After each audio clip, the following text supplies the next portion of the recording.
ए वर्ष जलका नदीर बन्या प्रथम थर पर जलका नदी बस्ता अंचल एक दुख।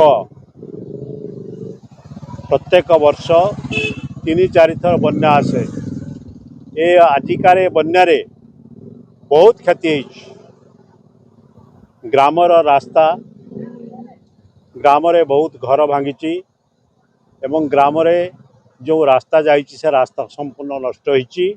द्वितीयतः चाष संपूर्ण भाव में नष्ट होती अंचल प्लावित होइछि सबु अंचल चाष नष्ट हो जाइछि। जो जमी गुड़िक रुआ जाइथिला से गुड़िक संपूर्ण भाव में धोई हो जाइछि। तेणु या पूर्णांगीकरण करने या ठीक करने या पूर्णांगीकरण करने सरकार सचेतन हुआ। पानी निष्कासन समस्या देखा देछि। पानी निष्कासन व्यवस्था एपर्यंत किसी करा जाऊ नाही। तेणु पानी निष्कासन व्यवस्था तुरंत करा उचित।